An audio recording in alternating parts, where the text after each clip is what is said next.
चौधरी परवेज इलाही को coat Lakhpat jail Lahore से रिहा कर दिया गया है। चारों केसेस में जमानत मंजूर होने पर चौधरी परवेज इलाही को रिहा किया गया है, जबकि परवेज इलाही को कुछ अर्सा कबल अडयाला से कोट लखपत जेल मुंतकिल किया गया था। परवेज इलाही के खिलाफ पंजाब असम्बली में जाली भर्ती केस समेत दीगर केसेस थे। आपको बताते चलें कि जेल इंतजामिया ने चौधरी परवेज इलाही की रिहाई की तस्दीक भी कर दी है। परवेज इलाही की तमाम केसेस में जमानत होने पर उन्हें रिहा किया गया है। इसी पर बात करने के लिए हमारे साथ मौजूद हैं लियाकत अंसारी। लियाकत बताएगा चौधरी परवेज इलाही को रिहा कर दिया गया।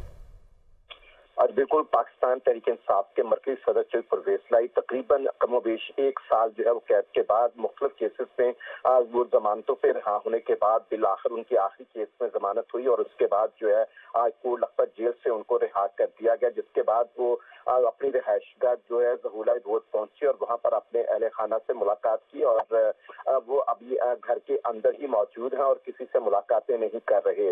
तहम उनकी जानब से जो रिहाई के बाद पहला बयान जारी किया गया है उसमें चौधरी परवेज इलाही की तरफ से कहा गया है कि वो अल्लाह ताला के शुक्रगुजार हैं कि वो सुरखरू हुए और अल्लाह पाक ने उन्हें हौसला दिया कि वो साबित कदम रहे और उन्होंने अदलिया का शुक्रिया अदा किया और कहा कि वो उन जजों के मशकूर हैं जिन्होंने उन्हें इंसाफ फराहम किया और उनके केसेस में जमानत हुई। उन्होंने कहा कि वो उन सब लोगों के मशकूर हैं जिन्होंने उनकी रिहाई के लिए दुआ की और इस मुश्किल वक्त में उनका साथ दिया।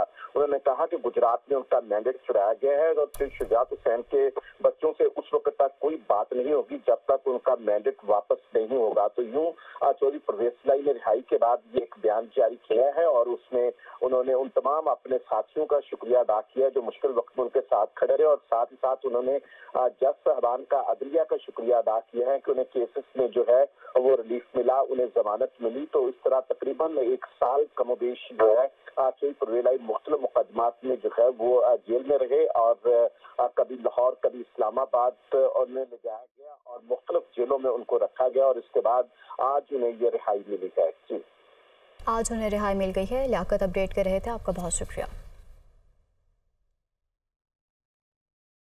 चेयरमैन पीटीआई बैरिस्टर गोहर ने हॉस्पिटल में रऊफ हसन की अयादत की है। इस मौके पर दुनिया न्यूज़ से ख़ुसूसी गुफ्तगू करते हुए उनका कहना था कि रऊफ हसन पाकिस्तान की सबसे बड़ी जमात के तर्जुमान हैं, उन पर जानलेवा हमले की पुरजोर मजम्मत करते हैं।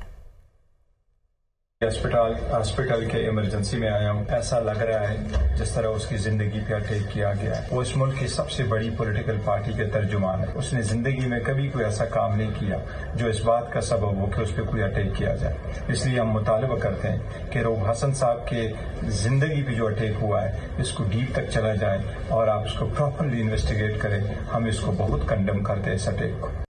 रहनुमा पीटीआई शिबली फराज का कहना है कि 8 फरवरी को हमारा मैंडेट चोरी किया गया। पंजाब में आज भी वही फसायत का माहौल है। उनकी जानिब से मजीद क्या कहा गया आप भी देखिए। 8 फरवरी को जो इलेक्शंस हुए हैं, जिस तरह से मैंडेट चुराया गया, पंजाब में आज भी वही फसायत का माहौल है। आप सियासत में अगर हैं तो सियासी तौर पे मुकाबला करें। हम कैसे इस मुल्क को मजीद गढ़ों में धंसते जा रहे हैं सिर्फ अपने इक़्तिदार के लिए। स्पोक्स पर्सन रऊफ हसन के साथ जो वाकया पेश आया कोई आम वाकया नहीं है, इसकी सिंबॉलिक वैल्यू बहुत बड़ी है। जब कानून की हुक्मरानी नहीं होगी तो ये सारे इस किस्म के वाकयात उठते रहेंगे, इस किस्म की अगर नाइंसाफियां भी होती रहेंगी। पाकिस्तान तहरीक इंसाफ इस वक्त जो उसके साथ सलूक किया जा रहा है और मुझे बड़ा अफसोस है क्योंकि ये वाकया कोई आम वाकया नहीं है, इसकी सिंबॉलिक वैल्यू बहुत बड़ी है। कानून और आईन के बगैर कोई भी मुल्क कहलाने के काबिल नहीं रहता। इस्लामाबाद हाई कोर्ट के 3 रुकनी लार्जर बेंच ने रेयान वाइट केस की समाअत की है। अदालत ने बानी पीटीआई की जानिब से मुबैना बेटी को कागजात नामजदगी में जाहिर न करने के खिलाफ दरख्वास्त को नाकाबिल समाअत करार दे दिया। इस्लामाबाद से रिपोर्ट देखिए। मुबैना बेटी टेरियान को कागजात नामजदगी में जाहिर न करने का मामला, बानी पीटीआई को नाअहल करार देने की दरख्वास्त नाकाबिल समाअत करार। इस्लामाबाद हाई कोर्ट के जस्टिस तारिक महमूद जहांगीरी, जस्टिस अरबाब ताहिर और जस्टिस समन रिफत पर मुश्तमिल लार्जर बेंच ने दरख्वास्त पर समाअत की। दरख्वास्त गुजार के वकील हामिद अली शाह अदालत के रूबरू पेश हुए। जस्टिस तारिक जहांगीरी ने रिमार्क्स दिए कि इस फाइल में एक बंद लिफाफा है, वो खोलें। 2 जजेस का फैसला है, वो दरख्वास्त को नाकाबिल समाअत करार दे चुके हैं। अदालत ने दरख्वास्त गुजार के वकील से इस्तफसार किया कि 3 में से 2 जजेस दस्तखत कर दें तो इसका क्या असर होगा। वकील ने मौक़िफ़ अपनाया कि मैं फैसला देखकर ही अदालत की मुआवनत कर सकता हूँ। इस्तदार है कि 2 या 3 हफ्ते बाद की तारीख दे दे। जस्टिस तारिक महमूद जहांगीरी ने रिमार्क्स दिए कि जब 2 जजेस दरख्वास्त को नाकाबिल समाअत करार दे चुके तो कैसे तारीख दे सकते हैं। इस्लामाबाद हाई कोर्ट के लार्जर बेंच ने गुज़िश्ता बेंच के 2 जजेस के फैसले की रोशनी में दरख्वास्त को नाकाबिल समाअत करार दे दिया। वाज़ेह रहे कि गुज़िश्ता साल शहरी मोहम्मद साजिद की दरख्वास्त पर लार्जर बेंच तश्कील दिया गया था। बेंच में शामिल 2 जजेस ने दरख्वास्त को नाकाबिल समाअत करार दिया था। बाद बेंच टूटने पर रवां साल नया बेंच तश्कील दिया गया।